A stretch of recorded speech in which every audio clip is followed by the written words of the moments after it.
Thomas Phillips was an avid collector of books and manuscripts, amassing what might be the largest such collection by an individual ever. Phillips was near maniacal in his efforts to expand his collection and often outbid the British Museum in auctions and estate sales.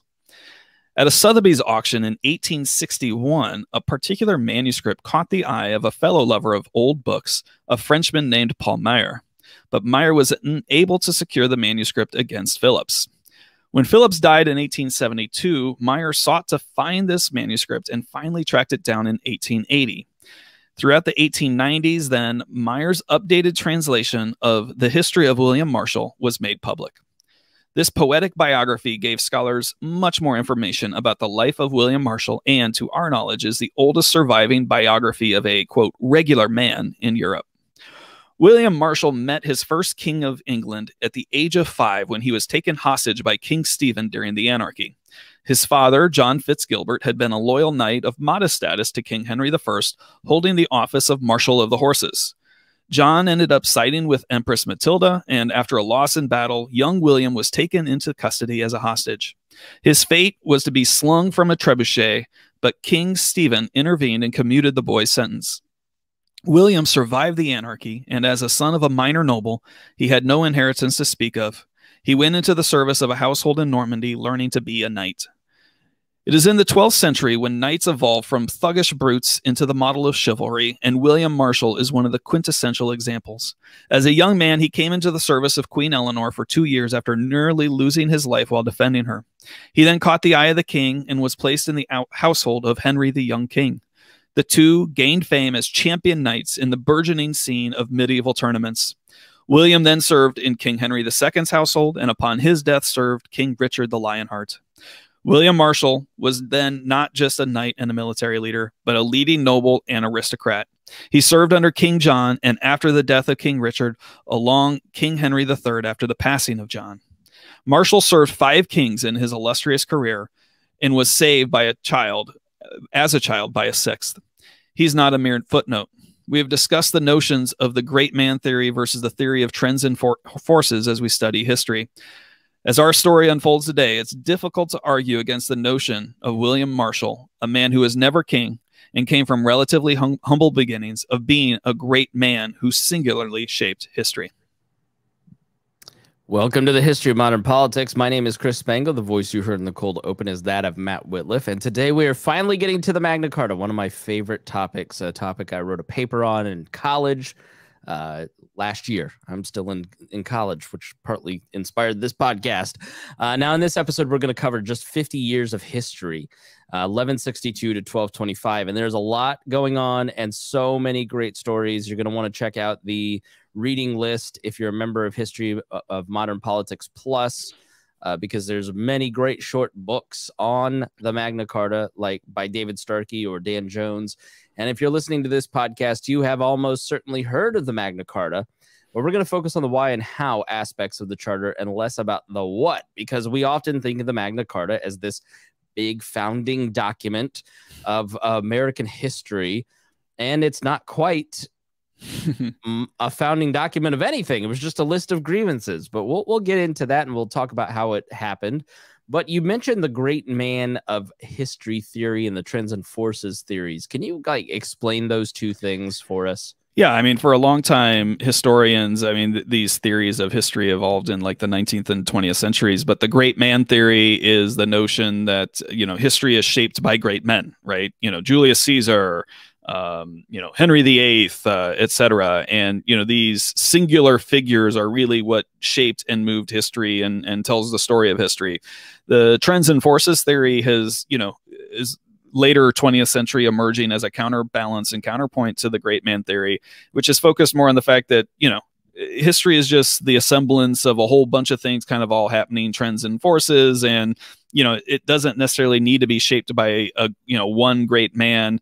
Most of the time, you could have replaced, person A with person B and the same things would have unfolded and happened in history. So, ultimately it's probably a little bit of both, right? I tend to be a little bit more of a trends and forces guy myself, but, as I said in the cold open, it's hard to argue against William Marshall actually being one of these great man types of things. Cause I think, if it weren't for him, in his unique experiences, as we'll get to in this story, and the influence that he had at the end of our episode, we'd probably be speaking French, Chris. Yeah, I think the thing that I guess the way to put it is there's so many people that we've talked about, and so many of them are not decent.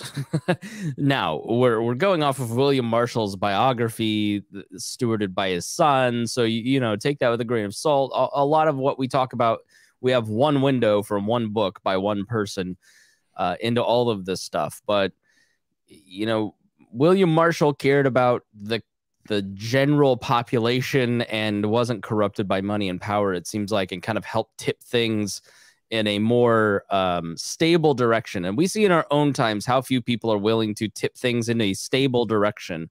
They're more willing to tip it towards their own power and money situations. And so that's partly why we talk about the Magna Carta, is because William Marshall saved it, as we will hear.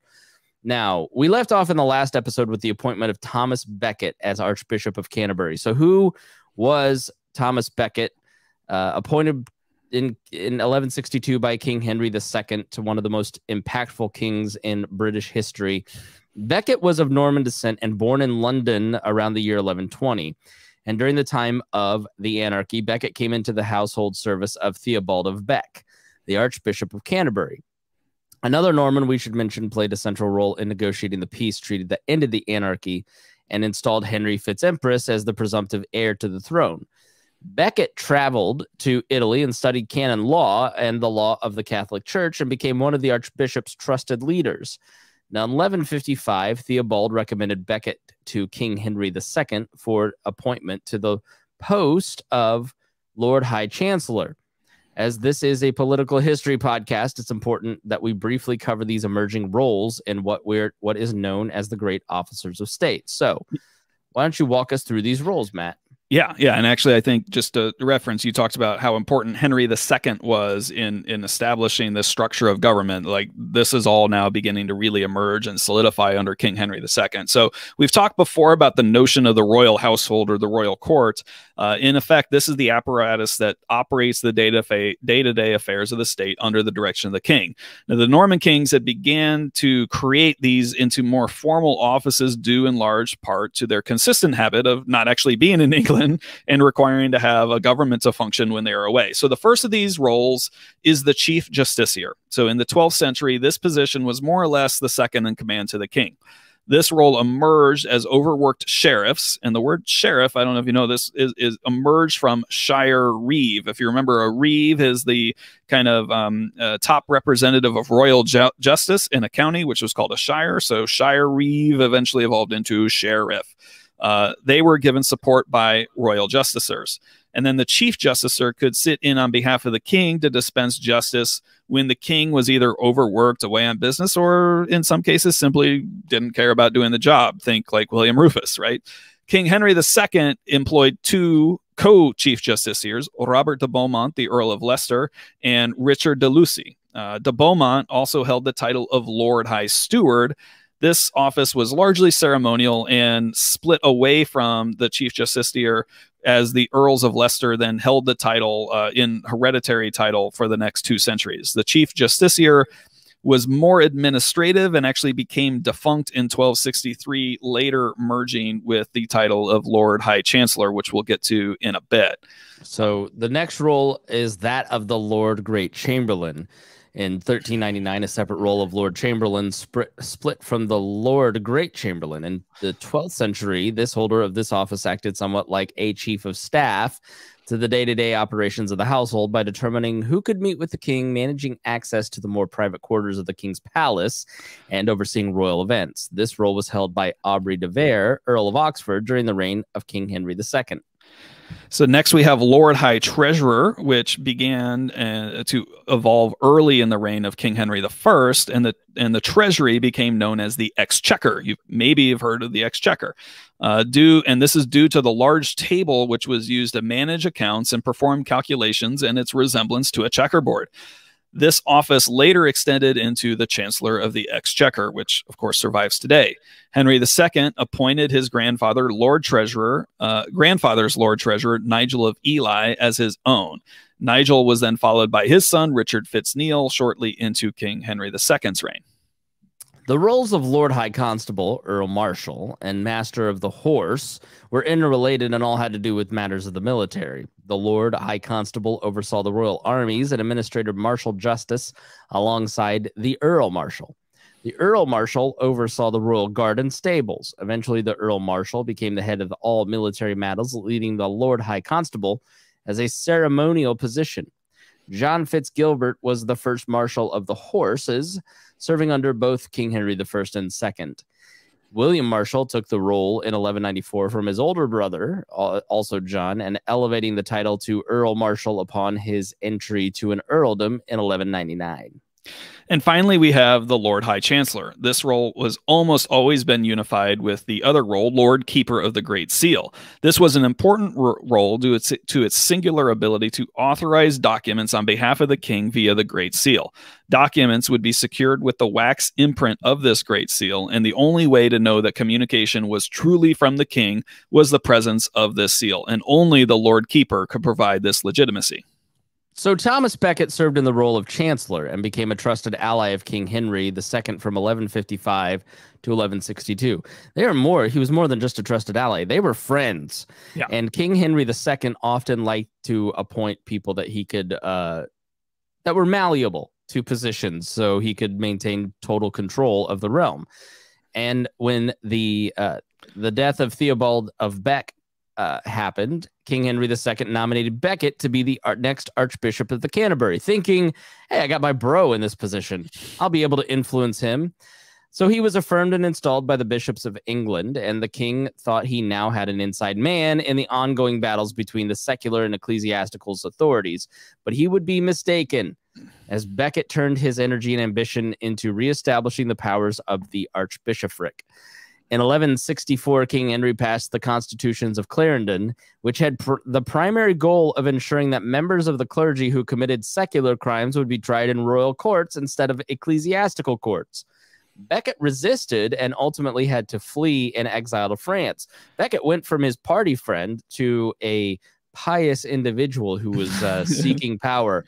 And King Henry II became very upset at this, Matt. He wasn't very happy about it. And just brief context on this whole ecclesiastical courts versus royal courts. I mean, the clergy is a wide mass, right? This includes everything down to, acolytes and doorkeepers at the church, right? And so not necessarily priestly orders and monks, right? And so if let's say a doorman of your church, was accused of murder, at this point, because he is a member of the clergy writ large, he would be tried in ecclesiastical court, and there was no death penalty in an ecclesiastical court. They wanted to move the power and domain over these civil crimes into the royal court because it had nothing to do with the church. That's the context by which Henry II is trying to drive more justice and take more control of royal courts. Right. We have 50 state governments, and look at the last 100 years, basically, in America, and how the one central authority has tried to control all 50 different governments. The central authority doesn't like competing folks. So in Henry II's early reign, he had another influential advisor, his mother, the Empress Matilda. Well, let's take a quick detour to discuss Matilda, because we have contemporary evidence that has survived that shows her steady and experienced hand helping guide the energetic young king. She also ruled over Normandy as his regent, and when he was on campaign in other places in his vast kingdom.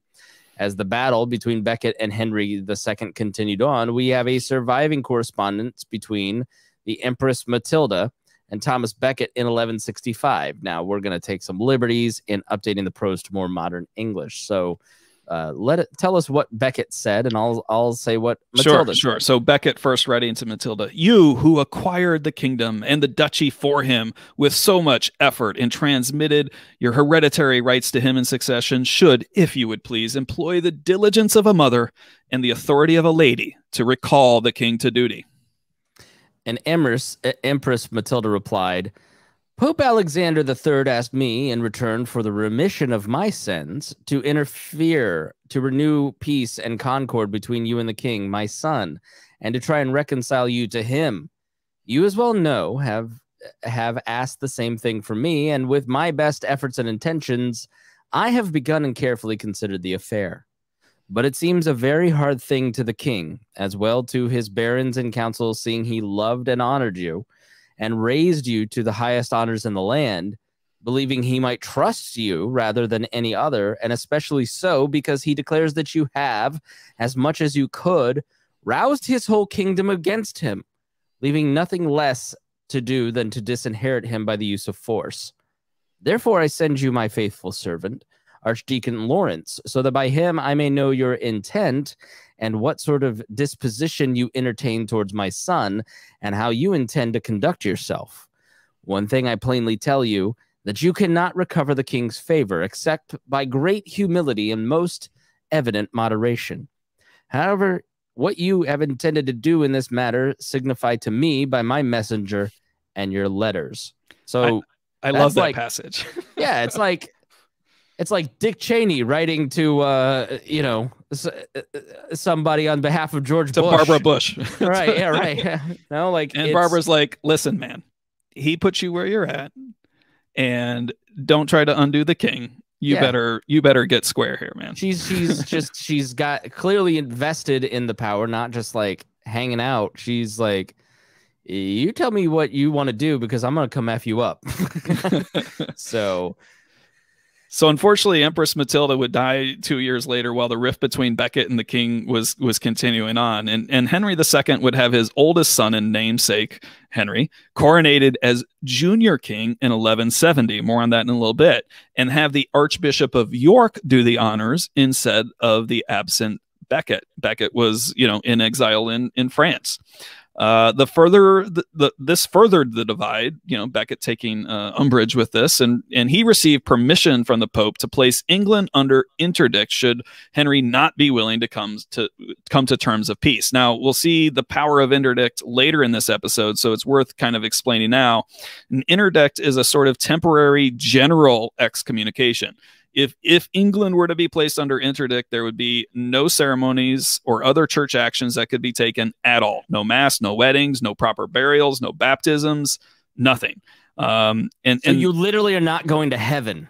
Like it's not the evangelical way that Christians look at it now, where if you just believe in Jesus, you're going to heaven. But back then, the church taught that if you didn't take mass every week, if you weren't wedded in the church, you were not married. If you're not buried in a proper burial, you're not going to heaven. No baptisms. Like, it's a very big deal. It's a big deal. I was trying to, like Chris, as you know, I didn't put this into our notes, right? But I was trying to think of like, what is the best equivalent to think of like where the church sat in like modern times, and what would like the interdict be? I think it would be like if AT&T, Verizon, and Sprint got together because they were upset at the government and they shut down the internet. Yeah, right. Which tells you where the modern heart lies. But yeah, I think that's a great analogy. So anyways, so Henry did relent, right? And an agreement was made in July of 1170, and Becket now returns to England. But tensions continued, and, in response to this one particular event, and while in Normandy, King Henry II was said to have screamed to his entourage around him, "Will no one rid me of this turbulent priest?" Yeah, so they're at a banquet, and he just get some bad news from a messenger and says, "Will no one rid me of this turbulent priest?" And this is, sort of apocryphal, but partially influenced by Shakespeare. But 4 of the king's knights heard it because they were at the banquet and thought that they'd gain favor by the king if they crossed the channel to England and murdered a defenseless Becket in Canterbury Cathedral in December of 1170. So he's in the cathedral, right next to the holiest part of the cathedral, talking with some people. Some knights, 4 knights, walk in and slaughter him. First attempted to arrest him, but he resisted and they did not back down. Yeah. Becket was immediately viewed as a martyr and revered by many, regardless of how they viewed him while he was alive. These this is what you think about in the nonviolent path, right? So if a far right person goes out and commits a violent act, it then is so seen by the public, even sympathetic people, as so abhorrent that further action must be taken, something must be done. And that is no different here. Like, it was a bridge too far. Even kings who had absolute authority, like Henry VIII or the Sun King in France, you had limits, a lot of limits, and you had a lot of stakeholders that you had to kind of manage. He was immediately viewed as a martyr, and so King Henry softened his fight against the church because he had to, committed to going on crusade, remember that, paid homage to Becket's tomb in 1174, even receiving a public flogging as repentance.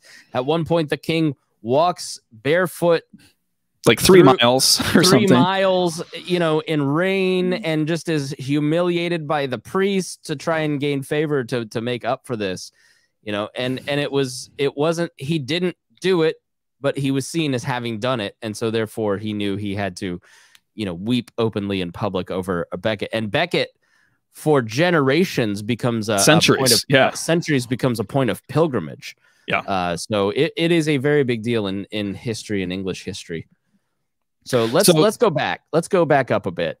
Yeah, so let's look at the family and the lands of King Henry II and Eleanor of Aquitaine, and this is, we got to get through this to help set up like who all these players are that are going to unfold as we get to the Magna Carta. So through inheritance and strategic marriage, they had acquired not just the Kingdom of England, right, but vast lands, by which now historians refer to this as the Angevin Empire. The word Angevin is somebody who comes from Anjou, right, which is the homeland of Henry's father, Geoffrey Plantagenet. So when Henry and Eleanor were married, he was 19. She was already about 30. Eleanor did have 2 daughters from her, worthless marriage with King Louis VII of France. Those daughters remained in the custody of the French king and went off to marry the counts of Champagne and Blois. Very important to understand that, to create the the dynamic power balance of land inside of France. She and Henry then had 8 children, her youngest being born when she was in her mid-40s. Quite remarkable for the time. So by January of 1168, here's how the family looks. King Henry II was 34. His mother, Empress Matilda, had just died a few months ago. Eleanor was about 45 years old, and their marital relationship was not in a good place. It was strained. So Eleanor left England and resided in her ducal palace in Poitiers in Aquitaine. And notably, she had just acquired a new knight into her retinue, one William Marshal. Their oldest child was Henry. He was 12, and he had been betrothed to Margaret, the daughter of King Louis VII of France, since the age of 5. He was followed by Matilda, 11, who was soon to be married to the Prince Henry the Lion, the Duke of Saxony and Bavaria, one of the most powerful men in the Holy Roman Empire. And then we have Richard, who was 10, Geoffrey, who was 9, Eleanor, who was 5, another daughter, Joan, followed at age 2, and last, and certainly least, the young boy John, who had just turned 1. So we've talked about succession planning and the political impacts that various scenarios of succession planning have brought through history. And King Henry's possessions are vast. He's King of England, Duke of Normandy by way of his mother, Empress Matilda. He's Count of Anjou and Maine by the way of his father, Geoffrey Plantagenet. By his marriage to Eleanor, he jointly holds vast lands in Aquitaine. He played lords against each other to ultimately receive the Duchy of Brittany as a vassal state. And so with these vast lands, he has a lot of territory available for inheritance. And so he proceeds with a succession plan that was mostly out of the playbook of the French, namely dividing his inheritance and crowning a junior king while he was still alive. Remember, the English don't usually do this. This is a French thing.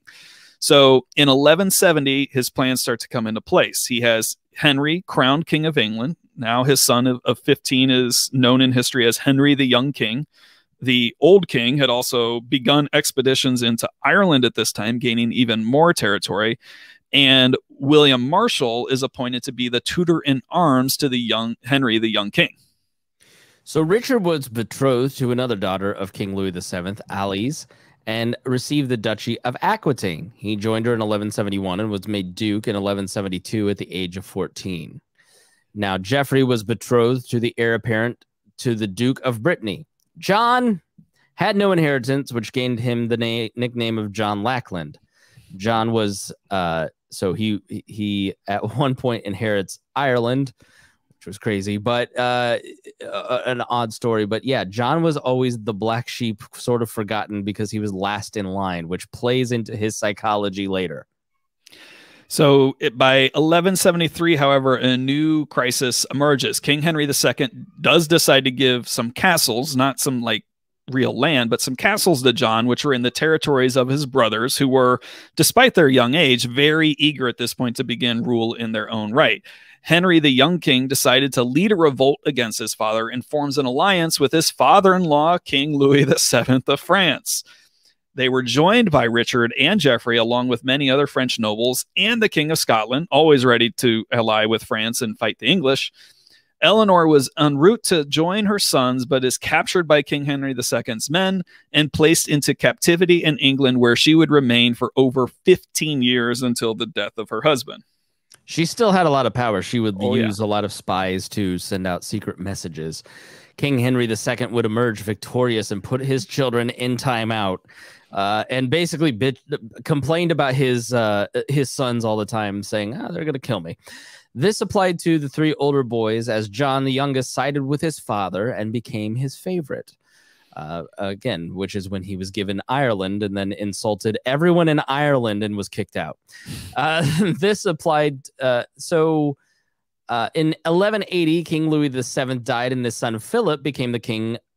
King Philip at the age of 15. The sons of Henry became more restless, as the King of France was now younger than them.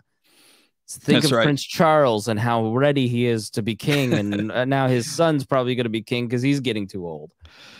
So more tragedy strikes in 1183 when Henry the young king dies, and while he's still aligned with France in this on-again, off-again conflict with his father and brother Richard.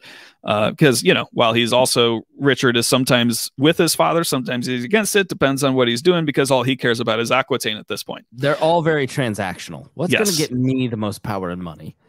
So King Henry II, who now takes William Marshall into his own household of knights, now revises the succession plans. So now Richard, who's now 27 years old, would become the heir apparent to England, Normandy, and Anjou.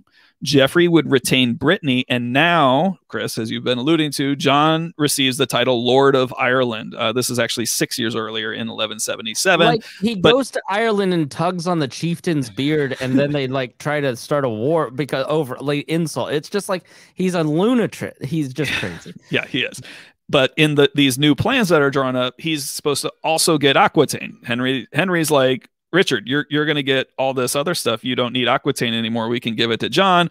Richard loves Aquitaine and, of course, doesn't want to lose any power. He spent most of his entire adult life building the region and fighting off against, Toulouse and Spain and all this, fighting off rebellions, being really a jerk most of the time and, fighting with his own lords.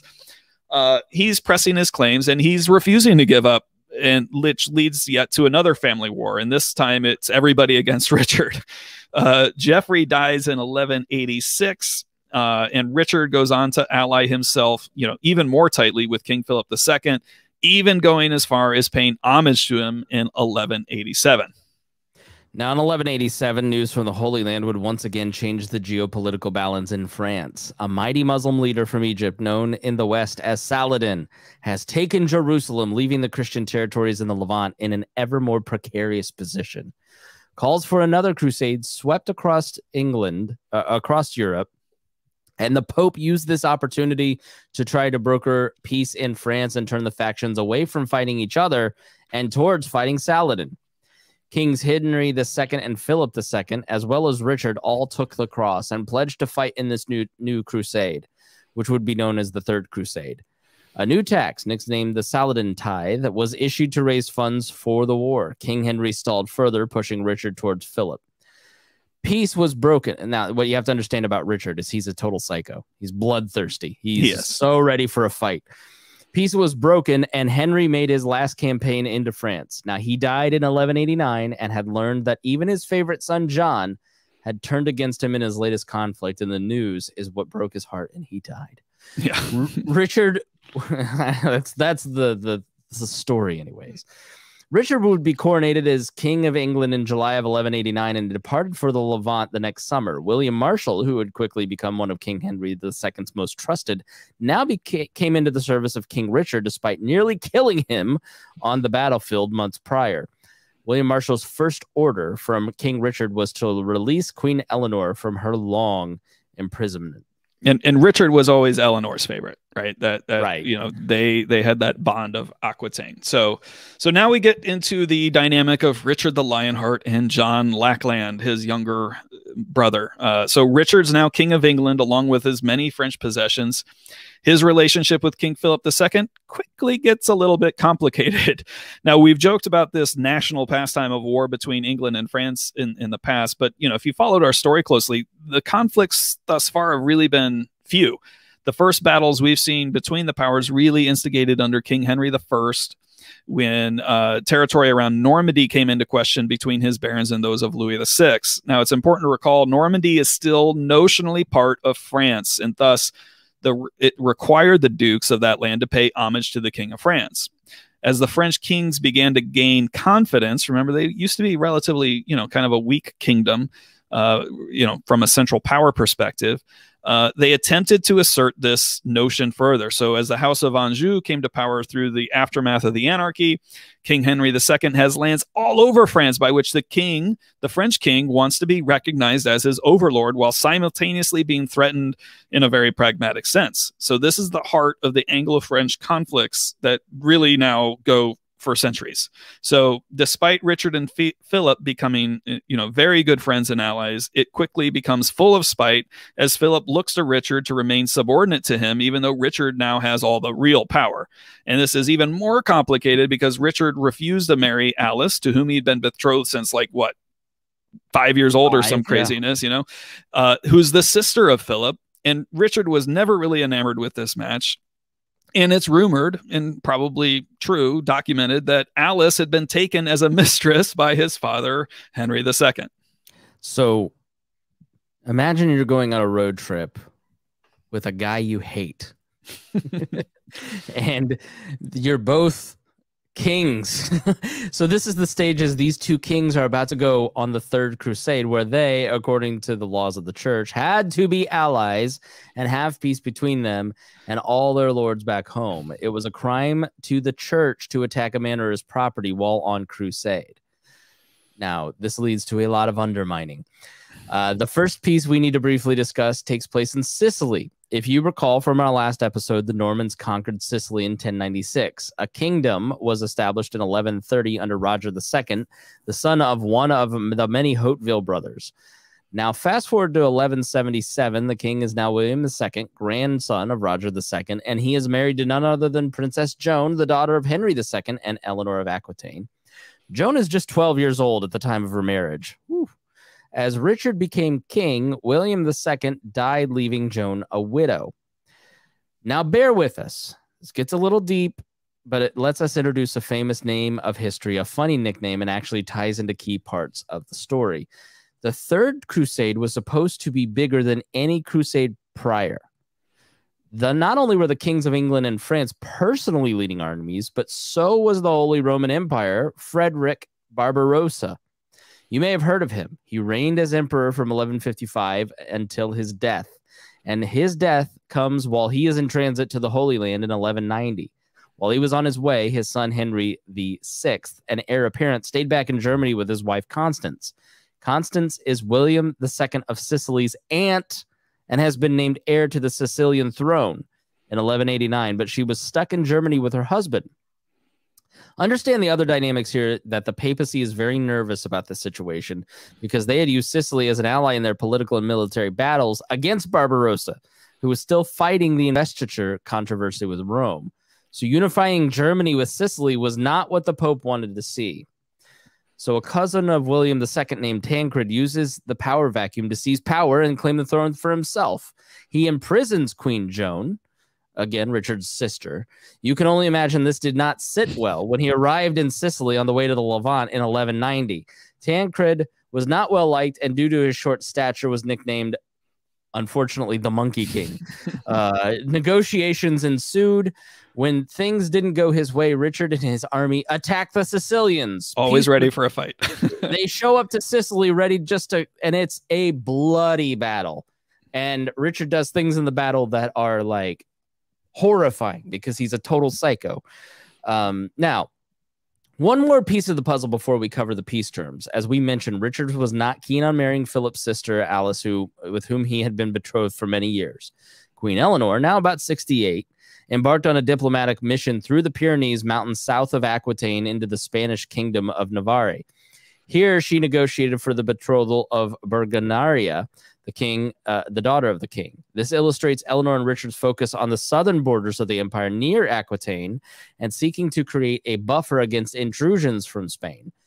Berengaria would be sent to Sicily to meet her future husband. So tell us about the peace settlement. Yeah, so Richard and Tancred are able to come to a peace settlement, and Philip is part of this too. So the settlement between the Lionheart and the Monkey King is as follows. Queen Joan would be released into Richard's custody and be paid compensation for her lands that she was losing. Tancred would be recognized as king, and a peace would be established between England, France, and Sicily. And it was then acknowledged that Arthur of Brittany would be Richard's heir. Now, who is this Arthur of Brittany?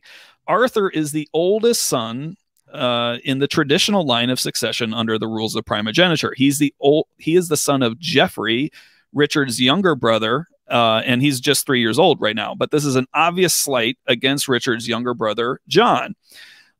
Throughout the entire period, as Richard's planning to go on crusade, the biggest worry back home was that John would be plotting to take control away from Richard. And yeah, that's what he was doing. When Richard left, he was warned that John was doing this. And he said, yeah, let him try. He's so incompetent. He's going to fail. It won't work. And it did. He found, So finally, and Arthur is given the name based on the legend of King Arthur, which is now, by this time in the late 1100s, like super popular. And in fact, it's also allegedly, this could be apocryphal, but Richard gave Tancred the sword, the real true Excalibur sword, as a gift to help secure the peace. Now, there are a lot of sources out there to learn more about Richard's campaigns on the Third Crusade, but we're going to breeze past the details. These are great stories, but we're moving here. He is considered to be the most effective of the Christian leaders, but they're unable to take Jerusalem back from Saladin, and the war effectively ends in a stalemate. Saladin is a Muslim hero. Osama bin Laden invoked him often. And still stands as a symbol in the Middle East, as a bulwark against the Christian West and the Crusaders. Along the way, Richard shows his cruelty to be systematically executing over 2,000 Muslim prisoners of war. After less than a year and a half in the Levant, he left to return home. Philip II had left nearly a year earlier and was plotting with John against Richard, and France made territorial gains in and around Normandy, with John pledging fealty to Philip. Now, this is a big part of all of this, is a big part of why the Magna Carta happens, because wars cost money. We've talked a lot about how much Afghanistan cost the Americans, right? So they are draining England, which is seen as the backwater of their lands, of all of their money. Richard, on his return home, gets captured by the Germans and held captive by the Holy Roman Emperor Henry VI, who is still upset about Richard's peace with Tancred that put his wife, the Empress Constance, out of power in Sicily. Richard would be imprisoned for nearly a year, and while in captivity, he was brought before Henry VI to answer charges as a criminal. The entire exchange is worth reading, but we present one line of the quote, which showcases Richard's view of the status of the monarch in this time. I am born in a rank which recognizes no superior but God, to whom alone I am responsible for my own actions. So how did he get released, Matt? So none other than the furiously competent Queen Eleanor, his mother, right? She behind the scenes helps negotiate his release, despite the fact that behind the scenes Philip and John are actually sending messages to the Holy Roman Emperor saying, let's just keep him a little bit longer, right? Yeah, that'll give us a little more time. So, but his release would cost the people of England a ransom of 100,000 pounds of silver. This is not inflation. We're not talking, like this is the actual amount in that time. Like literal silver. Of literal silver. And this is about the same amount that was raised in the Saladin tithe to raise money for the war itself, right? So I think now it's like 3 years of revenue of the GDP of England at the time. It's an enormous sum that they take out of the country to get him back. Absolutely. So so he's released, and Richard immediately comes back and goes to war with France. Eventually a truce is declared in 1199.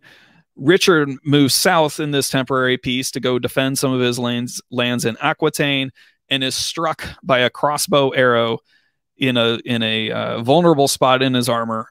The wound turns gangrenous, and he dies. Yeah. I just want to go back to that. Like we said, raise the money for the war, but like they stole 100,000 pounds of silver. They taxed. Taxation is theft. I mean, just imagine if you're a baron, or like you've endured like King Henry II coming in, changing all the laws, fighting with your church, usurping power and centralizing it. Then you have Richard and him like coming in and taking as much money as possible out of England. And then what does the Plantagenet family leave you?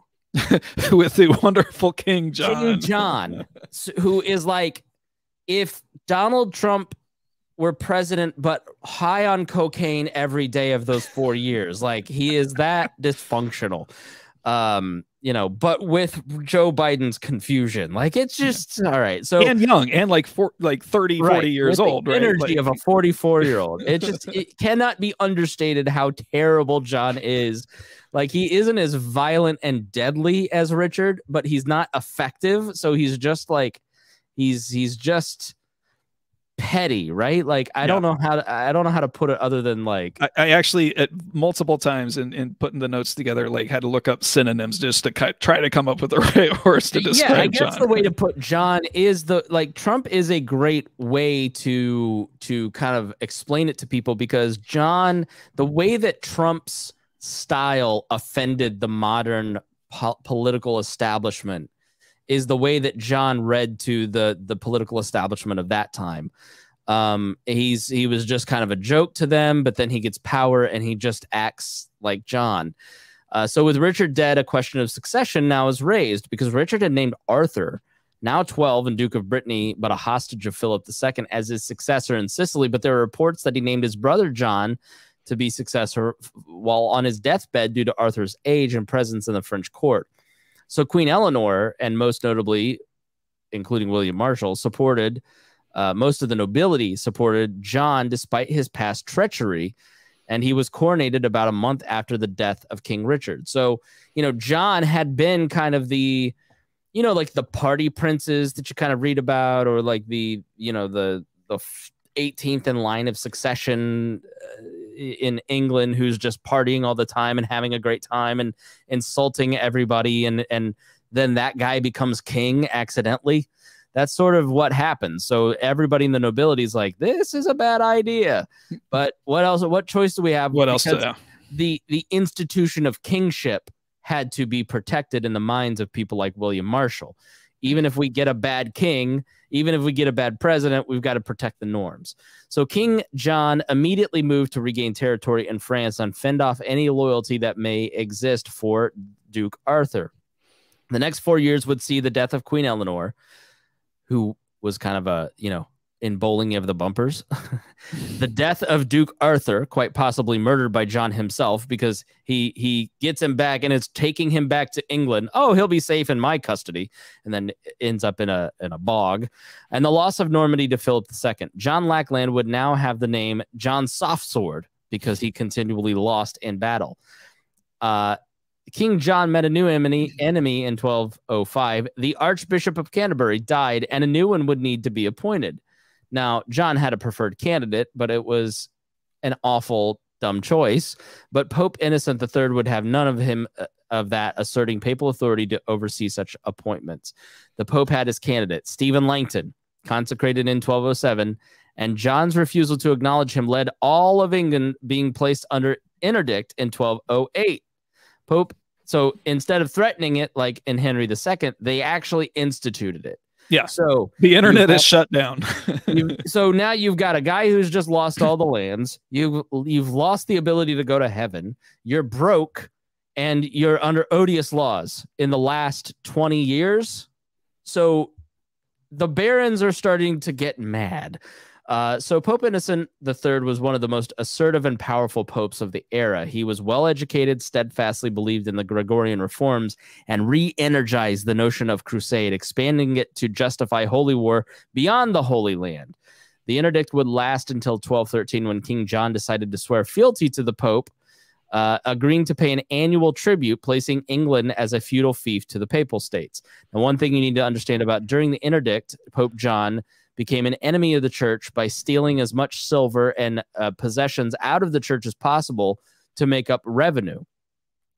So because churches would pay the crown when they didn't have to pay the crown because of the interdict, he just went and stole everything. That's right. And then to get out of this jam that he's in with the barons, he goes, you know what? I'm going to become a fan of the Pope. I renounce that. Please help me. Yeah. And so John immediately moved to reinitiate attacks on France, desperately trying to regain the lands in Normandy that he had lost, pulled more money out of it. Now with the Pope on his side, he pressed on Philip II, and he makes an alliance with the new Holy Roman Emperor Otto IV, son of John's older sister Matilda. But Philip II still had the upper hand in battle, and a temporary peace was agreed to in 1214, with even Anjou now loyal to Philip II. So he's lost their homelands. Yeah. Where everyone is buried in the Plantagenet family in Anjou, except for John, because he lost it.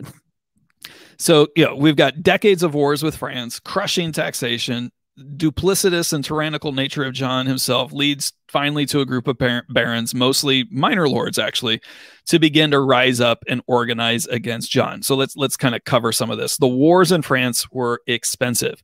One significant factor in this was the rise of mercenaries or free companies. In centuries past, kings and lords depended on their own men as part of feudal duties to assemble into the armies. The escalating scale of warfare, and also with the rise of chivalry, the increases in experienced soldiers due to the Crusades, and the availability of able-bodied men from areas such as Flanders, which had focused more on trade, all contributed to this growing use of paid soldiers. So feudal lords were available to pay a tax called scutage in lieu of actually providing their own men-at-arms. Taxation had been increasing since the time of King Henry II, and taxation was more efficient in England due to the structure of society than it was in the Angevin lands in France. So the English nobility, including the minor lords and the ecclesiastical classes, had paid disproportionate taxes to fund these military adventures in France. And if you add in the Saladin tithe and the massive taxes raised for King Richard's ransom, then you can see why the situation was already bad even before King John took the throne. So with John's lack of success in military campaigns to take back the Angevin land that had fell into Philip's control, he doubles down on taxing the English because he's lost his tax base in France. This creates a further downward spiral in his reign. So in addition, during the interdict, King John took the opportunity to raise more taxes on the clergy, confiscate their wealth, as we mentioned, use his conflict with the Pope to assert his own control over the monastic community. And similarly, John used pay-to-play tactics for positions of patronage with his lords and increased fees for various royal grants, such as legal fees, hunting rights, and marriage grants. So you want to get remarried? Okay, you can get married or remarried, but it's going to cost you. Which was traditional, but he took it to levels that was insane in terms of cost. So John was also notoriously ill-tempered and two-faced. He would turn on his allies in favor of new ones constantly, keeping even his most loyal lords fearful of the stability of their position. This was complicated by the fact that most of the leading men held lands in both England and Normandy, or other Angevin lands. These lords wanted to retain their holdings in France, but would have to pay homage to Philip II, now enemy number one of King John. William Marshal had, by this time, inherited the title of his father as a royal marshal. He'd been granted the Earl of Pembroke and the lands in England, France, Wales, and Ireland. When John gave him permission to pay homage to King Philip II for his French lands, John turned on him and encouraged raids and military incursions on Earl Marshals Welshes and Ireland. Like, John was also notorious for feeling that he had the royal prerogative to take the wives of his lords for his own pleasure, which is the idea of the prima nocta that you see, which is mostly fake in Braveheart. But yeah, but John was bad.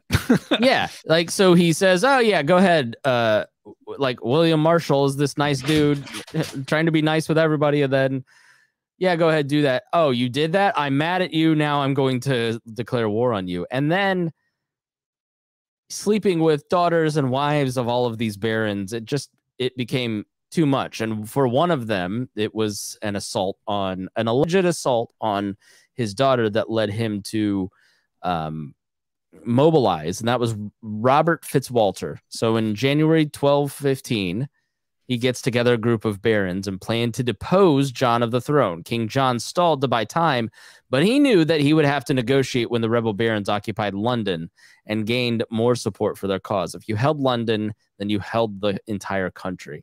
One last side note, as it's important to understand the position of London at this time. By the mid-12th century, London was clearly the largest city in England, but was not yet the capital of England. Recent kings had been largely mobile, and thus the capital moved with them. So the principal location of the royal household, while in England, had moved from Winchester, the old Anglo-Saxon capital and still home of the royal treasury, to Westminster Palace, which was just outside of London, west along the Thames River. So as larger towns began to develop an independent merchant-based economy beyond feudal agriculture, they began to seek different treatment under the law in regards to taxation. This trend began in France and Italy, where such cities were beginning to develop and were referred to as communes. Communism. London began to push for similar treatment and had clearly become a strategic city by the time of the anarchy to rally support for wealthier individuals. Local aldermen had also emerged as a council of barons to represent the community of lords, and in 1189, London was given the unique status of having its own mayor. Henry Fitzalan was the first Lord Mayor of London. Records show that he was an alderman from as early as 1168, and under this special status, London would begin to further gain independence from typical royal feudal authority. Yeah. So, you know, getting London, as you mentioned, was important, and London now has a unique status. It doesn't kind of live within the same context of the rest of feudal society. I always think about, you know, when you're playing the game Civilization, if you have, right, you get to that that point of, you know, inflection where you're suddenly now really starting to, you know, develop into out of just farming and, you know, building up your grain and stuff like that, that you can start having people specialize in certain tasks, right? And your research goes further, et cetera. This is now what's happening here in London. So anyways, both sides appealed to the Pope Innocent III for arbitration at this point, the barons, the rebel barons, and King John. But this is just really, you know, the waiting time now runs out. And so John agrees to go into negotiations, appointing Archbishop of Canterbury, Stephen Langton, to lead the negotiations, although he had been, if not outright supporting, at least very sympathetic to the cause of the barons. The barons started with Henry I's coronation charter of 1100 as their basis for demands. There's also another draft of the charter lost to history, but it's this framework from which Langton and other parties worked to design the actual Magna Carta.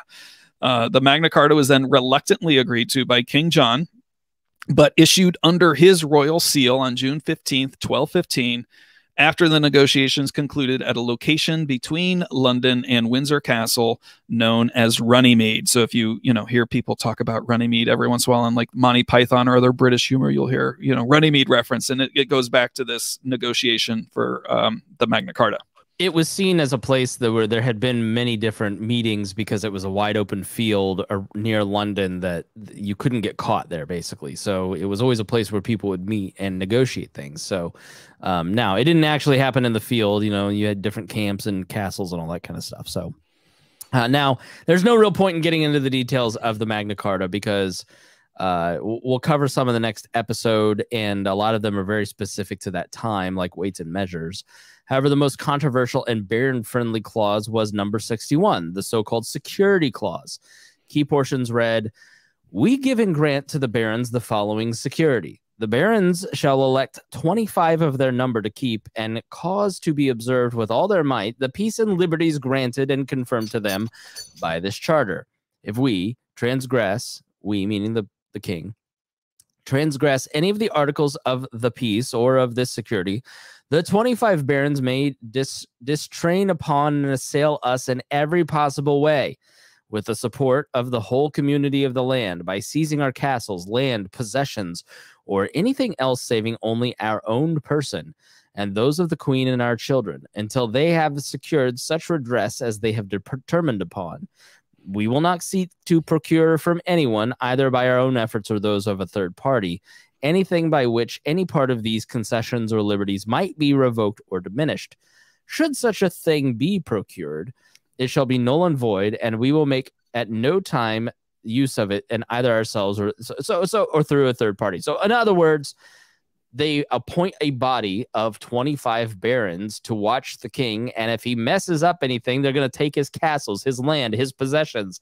They can do anything to them that save they see only fit. Yeah. killing them. So now the charter was doomed to fail with this provision. You know, could you imagine a guy like Donald Trump, you know, you sign this thing where you lose power? No. King John got the answer that he wanted from the Pope Innocent III just 2 months later, because he signed it knowing he wasn't going to follow it, writes a little note to Pope Innocent III and says, "They're being mean to me." And the Pope stated that the charter was not only shameful and demeaning, but also illegal and unjust, since John had been forced to accept it, and was null and void of all validity forever. And that's the end of the Magna Carta. That's it. It lasted 2 months. It was worthless. But this is actually true. We're going to follow it, right? Yeah. So, and we will revisit why it keeps coming up over the next few centuries. But the breaking of it and the Pope saying it was null and void led to the First Barons' War, a civil war. Yeah, there will be more Barons' Wars. It broke out that summer with the barons appealing to France and inviting Prince Louis, son of King Philip, to come and take the English throne from John. So now you have John's army, you have the Barons' army, and now the French army shows up. By May of 1216, a fleet of ships carrying Prince Louis and his army landed in Kent, down in the southeastern part. And in June, they took London. You take London, you take England.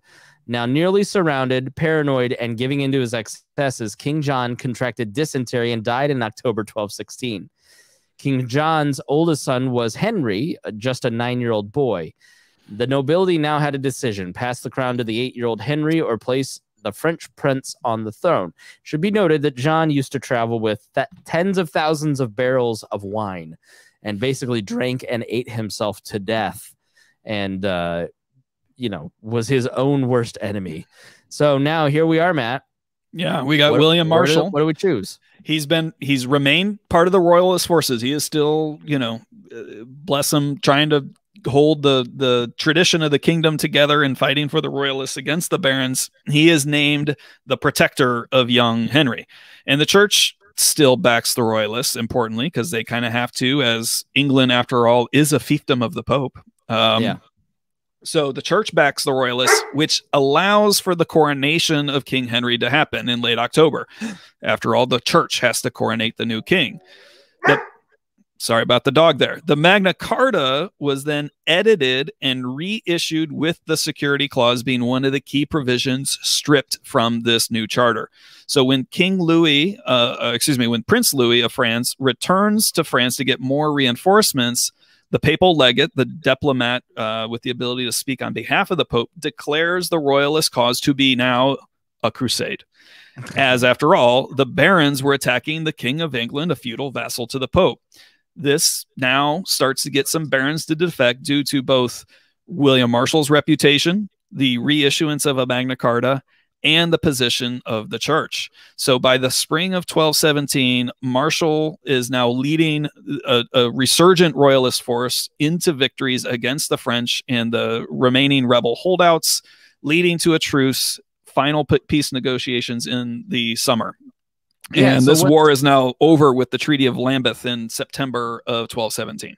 Yeah, what's interesting is Marshall, who was aligned with King John and Henry and the royalist forces, but was also a baron and friends with many of the people on the other side, and was seen as this very stable hand, takes the Magna Carta, strips out many of the things that were, because John is gone, he can take out some of the more odious parts of it to the royalist factions, reissue the Magna Carta, and so he changes the more controversial parts, but saves the Magna Carta because he flips a lot of it on its head, makes it more favorable to the king, but gets the barons. And it's a beautiful piece of negotiation by William Marshall, Langton, the Pope's people, the barons, and allows King Henry the Third and the Plantagenets to continue to reign.